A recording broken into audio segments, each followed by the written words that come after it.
My moment of, I want to say transformation, or the eye-opening moment of really experiencing a one-on-one encounter with a child being trafficked was 2 years ago, right here in this very restaurant in Oaxaca, Mexico.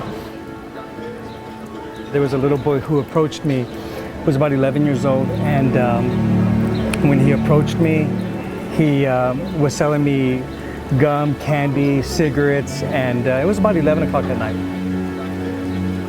And I asked him, hey, if he'd like to sit down and have dinner with us, and he said yes. I asked him, did you eat yet? He's like, no, I haven't. I said, okay, well, come on, sit down. And I literally handed him this menu, and as he opened the menu, he started just going through the whole menu, and 5 minutes went by, and I thought, man, this kid's so picky. And I said to him, hey, listen, whatever you want, this is on me. And he looked up at me with these like puppy eyes, and he said, I can't read.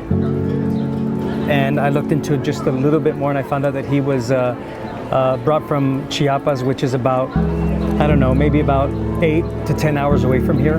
And that's where most of the children are being trafficked from, and they're brought to Oaxaca, and the labor traffic begins. Parents either sell them, or these organized criminals give them a false hope story about how they're going to better their life, and they end up giving their children away. After dinner, I was just so blown away by what I just experienced, and the next day I looked into it a little bit more, and I found out that Oaxaca, Mexico is 50 years behind in education and 10 years behind in their economy. And so this is a generational curse. It's a generational issue with young children either by the age 11 drop out of school and start working, and then eventually are they're at risk for being trafficked, labor trafficked, or just flat out from age 2 years old, they're already being trafficked. The next day is when God spoke to me after doing all this investigation.